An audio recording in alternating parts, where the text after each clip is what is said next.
Okay, so we're now moving on to lesson 5, talking about powers. So the definition for power is the rate at which energy is transformed, or the rate that the work is done.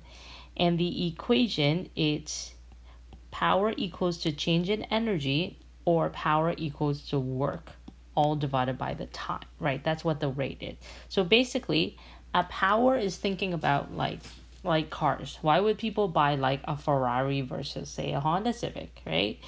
I can go from one speed to another, like say my poor little Honda Civic, I can go from 0 kilometers per hour into 60 kilometers per hour, no problem.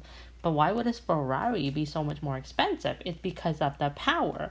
It can go from 0 to 60 within a much shorter time, giving it more power. Okay? And that's what power is talking about. Like, how fast can you do the work? And the unit for power, you can say joules per second, but more commonly is in watts. Okay, it's named after the guy named James Watt. He's the one who invented the steam engine. So we named something powerful after his name. Okay, there are commonly used conversions between horsepower and work. Horsepower is like how much work can this horse do? How quickly can this horse be doing work? Okay, it's equals to 746 watts. You won't have to memorize it. If you need to use it, I will give you the conversion. Another commonly used conversion is between kilowatts and watts. So what Watt did is he compared the work of his steam engine to the horses and led to the term horsepower. Okay, so a 52 kilogram student climbs 3 meters up a ladder in 4.7 seconds. First question asks, calculate the gravitational potential energy at the top of the ladder. Okay, so the height is 3. They give me the mass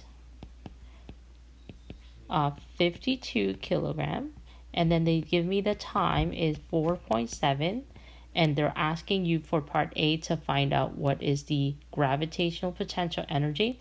So you go back to your equation, EG potential energy is mg times h. So this is a straight plugged in, so the mass is 52 times g, you should know by now, is 9.8 times the height.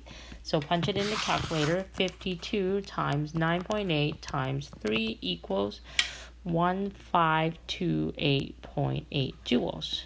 Okay, hopefully you still remember energy or work is measured in joules. And then part B asks you, what is the power? Power is change in energy over time.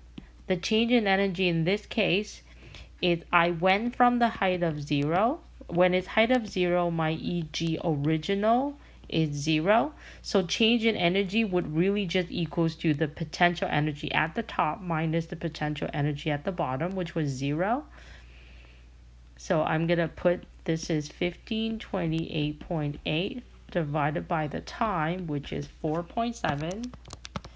And it equals to 325. The unit for power is watts. Okay, so these types of questions could be easily used. Basically, like sometimes they would give you work equals force displacement, but whatever you did, or sometimes kinetic energy is 1/2 mv squared. So basically, you would find the work or the energy, and then you would divide by the time to get you your power.